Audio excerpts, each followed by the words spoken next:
Stay with me because the information I'm sharing today could genuinely save your family tens of thousands of pounds. Welcome back to my channel.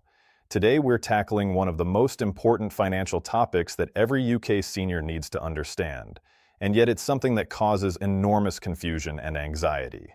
We're going to talk about gifting money to your family, inheritance tax rules, and the critical mistakes that could turn your generous intentions into a financial nightmare for the people you love most. Now, I completely understand the instinct to help your children and grandchildren financially. Whether it's contributing toward a house deposit, helping with wedding expenses, or simply wanting to see your loved ones enjoy your hard-earned money while you're still here to witness their happiness, these are beautiful, natural impulses. The problem isn't that you want to be generous. The problem is that HMRC has very specific rules about how gifting works, and if you don't understand these rules thoroughly, you could accidentally trigger tax consequences that your family will be dealing with for years. Over the past few months, I've received countless messages from viewers who've made gifting decisions without fully understanding the implications, and unfortunately, some of them have created situations that are now difficult or impossible to undo. That's exactly why I wanted to create this comprehensive guide today. My goal is to give you absolute clarity on how inheritance tax works, what the 7-year rule really means, which gifts are completely tax-free regardless of when you pass away, and practical strategies you can implement right now to maximize what you leave to your family while minimizing what goes to HMRC. This isn't about being selfish or greedy. This is about being smart and informed so that your legacy reflects your true intentions. If you find this information valuable and you want to make sure more UK pensioners discover these critical facts, please hit that like button and consider subscribing to the channel. Your support genuinely helps us reach more people who need this information. Now, let's dive into the details that could transform how you approach gifting for the rest of your life. Let me begin with the most talked about rule in inheritance tax planning, yet, ironically, it's also one of the most misunderstood. I'm referring to the 7-year rule, and understanding this properly is absolutely fundamental to everything else we're going to discuss today. Here's how this rule actually works in practice. When you give someone a substantial gift, let's say you transfer $15,000 to your son to help him start a business, that gift is classified by HMRC as what's called a potentially exempt transfer. Now, those words are really important. Potentially exempt means exactly what it sounds like. The gift might end up being completely free from inheritance tax, but then again, it might not be. Everything hinges on one crucial factor: whether you survive for 7 complete years after making that gift. If you live for 7 years or longer after transferring that money, the situation becomes beautifully simple. The gift becomes totally exempt from inheritance tax. It's removed from your estate entirely. HMRC cannot touch it. Your family won't pay a single penny in tax on that money.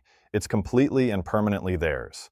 However, and this is where things become complicated and where many families run into trouble, if you pass away within those 7 years, that gift gets added back into your estate for inheritance tax calculations. And if your total estate exceeds $325,000, which is the current inheritance tax threshold, then your family could be facing a 40% tax bill on everything above that amount, including the gifts you made with such good intentions. Now, I know what some of you are thinking right now. You're probably saying to yourself, well, that seems relatively straightforward. I'll just make sure I live for 7 years after giving money away and everything will be fine. But life is unpredictable, isn't it? None of us can guarantee what tomorrow brings, let alone what the next 7 years hold. And this is precisely why understanding all the nuances and details of this rule becomes so critically important. There's actually something built into the system called taper relief, and this can significantly reduce the amount of tax your family has to pay if you die within those 7 years. But there's a catch. You must have survived for at least 3 years after making the gift for taper relief to apply at all. Let me break down exactly how taper relief works, because this information could save your family substantial amounts of money.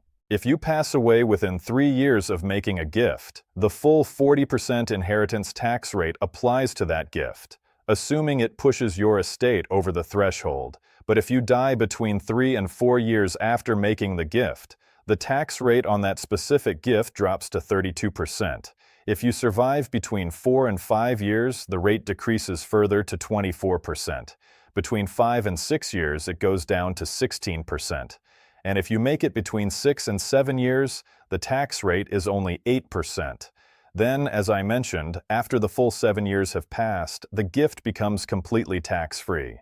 So there's a sliding scale here that gradually reduces the tax burden, which is certainly better than nothing, but it's still far from ideal if your goal is to pass on as much wealth as possible to your loved ones. Now here's something that might genuinely surprise you, and this is where the planning opportunities really start to open up.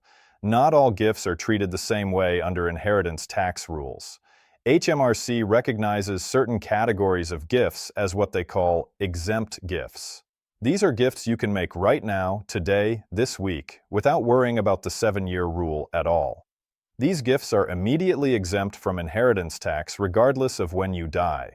And this is where things become really interesting and genuinely valuable for UK pensioners because you might be able to give away far more than you ever imagined without creating any tax consequences whatsoever. The first exempt gift that absolutely everyone should know about is the annual exemption. You can give away $3,000 every single tax year, completely free of inheritance tax. This allowance resets every April, and here's something many people don't realize. If you didn't use last year's allowance, you can actually carry it forward for 1 year.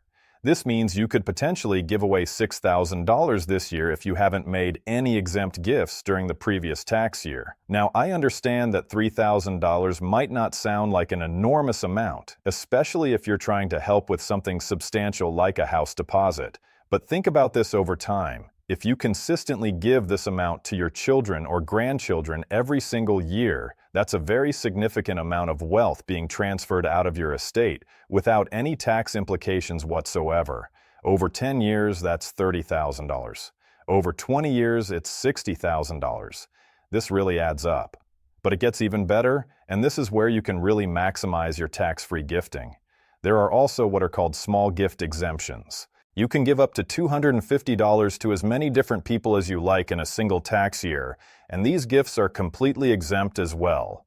The beautiful thing about this exemption is that it doesn't count toward your $3,000 annual exemption, and it doesn't start the 7-year clock ticking. It's just completely tax-free, no questions asked. So if you've got multiple grandchildren, you could give each of them $250 for Christmas, birthdays, or any other occasion throughout the year, and you're building a pattern of generosity that's completely outside the inheritance tax system.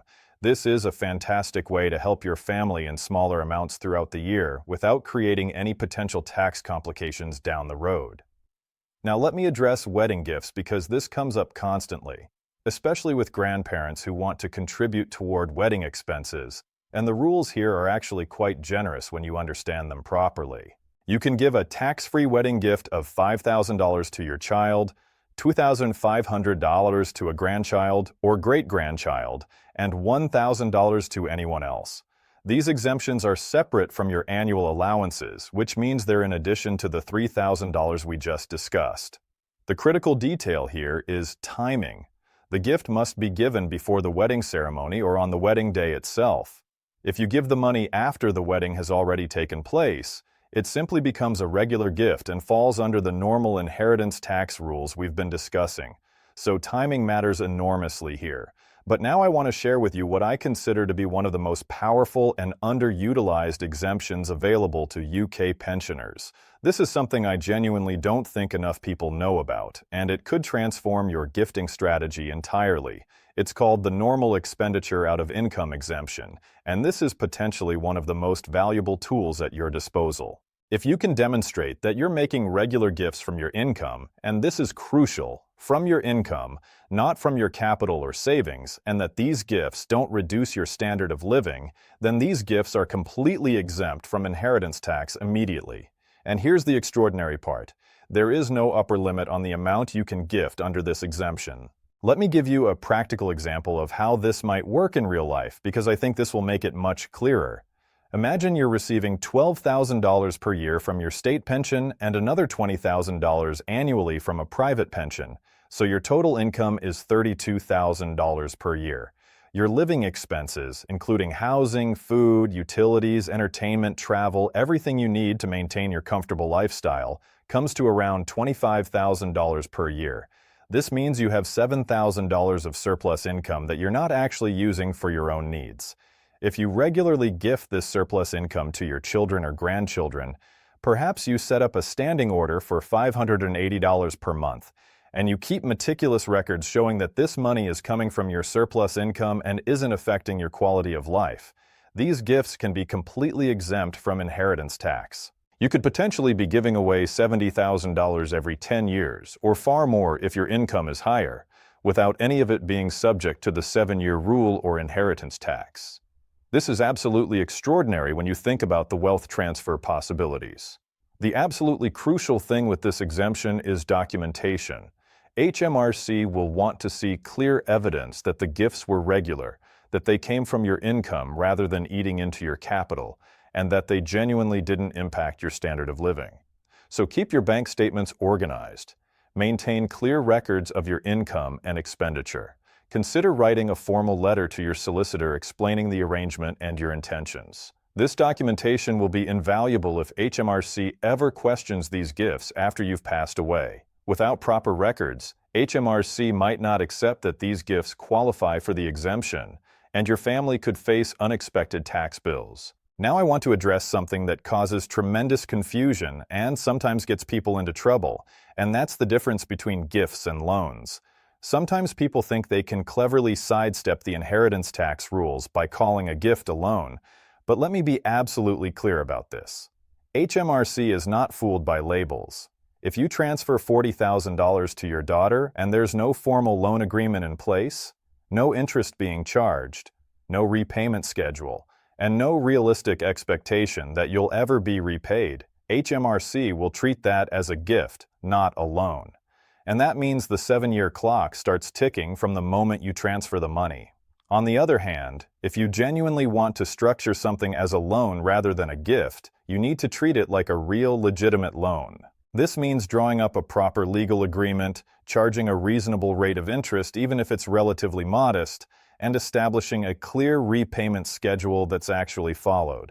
When structured this way, the loan remains part of your estate for inheritance tax purposes because it's an asset you own, but at least you maintain some control over the funds, and your daughter isn't hit with a surprise tax bill if you pass away within 7 years. Let me talk about another scenario that's becoming increasingly common across the UK, and that's helping children or grandchildren with property purchases. House prices have made it incredibly difficult for young people to get on the property ladder, and many grandparents and parents desperately want to help out. But you need to be extremely careful about how you structure this help, because the inheritance tax implications can be substantial and sometimes unexpected. If you simply transfer $50,000 to your grandson for a house deposit, that's a potentially exempt transfer subject to the 7-year rule we've already discussed. But some people try to be clever about structuring this differently. They think, well, what if I help buy the property and keep my name on the deeds? That way it's not really a gift, is it? Unfortunately, this approach creates even more complications. If your name is on the property deeds but your grandson is living there and you're not, HMRC could still view your share as a gift for inheritance tax purposes. Additionally, you might trigger capital gains tax issues when the property is eventually sold. It's a genuine minefield, and this is exactly the type of situation where you need proper professional advice before proceeding. Here's something else that's critically important to understand, particularly for those of you who are married or in civil partnerships. You have an enormous advantage when it comes to inheritance tax planning because you can leave absolutely everything to your spouse completely tax-free. There's no inheritance tax whatsoever on transfers between spouses or civil partners, regardless of how much money is involved. This is called spousal exemption, and it's one of the most powerful tools available in estate planning. But here's where the benefits multiply even further. When the first spouse passes away and leaves everything to the surviving spouse, the deceased spouse's inheritance tax threshold doesn't simply disappear into thin air. It can be transferred to the surviving spouse, effectively doubling their threshold to $650,000.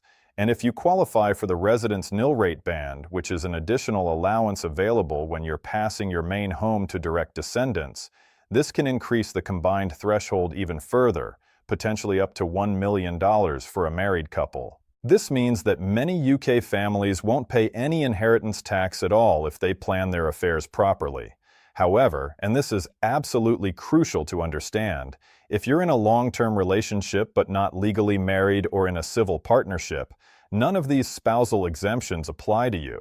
If you leave everything to your partner and you're not married, that entire estate could be subject to inheritance tax if it exceeds the threshold. This is one of the significant reasons why some couples choose to get married or enter into a civil partnership later in life. The inheritance tax savings alone can be substantial enough to make this decision financially worthwhile, quite apart from any emotional or personal reasons. Let me bring all of this together with some genuinely practical advice that every UK senior should seriously consider implementing.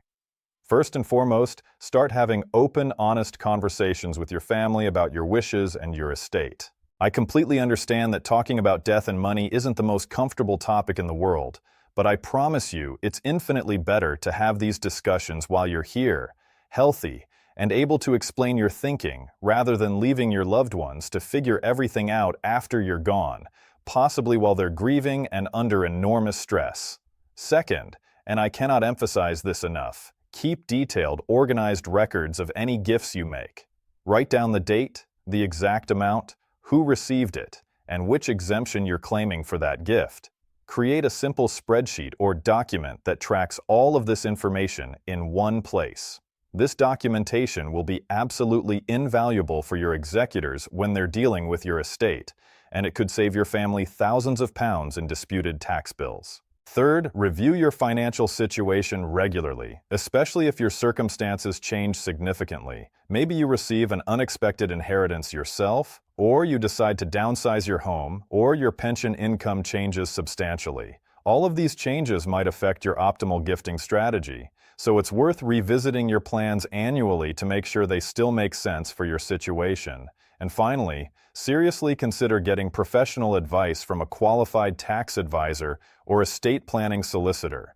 The rules around inheritance tax and gifting are genuinely complex, and what works brilliantly for one family might be completely wrong for another, depending on individual circumstances. Yes, professional advice costs money, but the potential savings and peace of mind are usually worth many times the fee you'll pay. The bottom line is this: gifting money to your loved ones during your lifetime can be an incredibly tax-efficient way to pass on your wealth and see your family benefit while you're still here to enjoy their happiness. But this only works if you understand the rules thoroughly and plan carefully. Don't let HMRC take 40% of what you've worked your entire life to build when there are perfectly legal, straightforward ways to minimize or even completely eliminate that tax burden. Your family will be eternally grateful that you took the time to understand these rules and plan properly. The difference between informed planning and making gifting decisions in ignorance could literally be tens of thousands of pounds staying with your family instead of going to the tax authorities. Thank you so much for watching today. If you found this information helpful, please give this video a thumbs up and share it with other UK seniors who could benefit from understanding these critical rules. Take care, plan wisely, and I'll see you in the next video.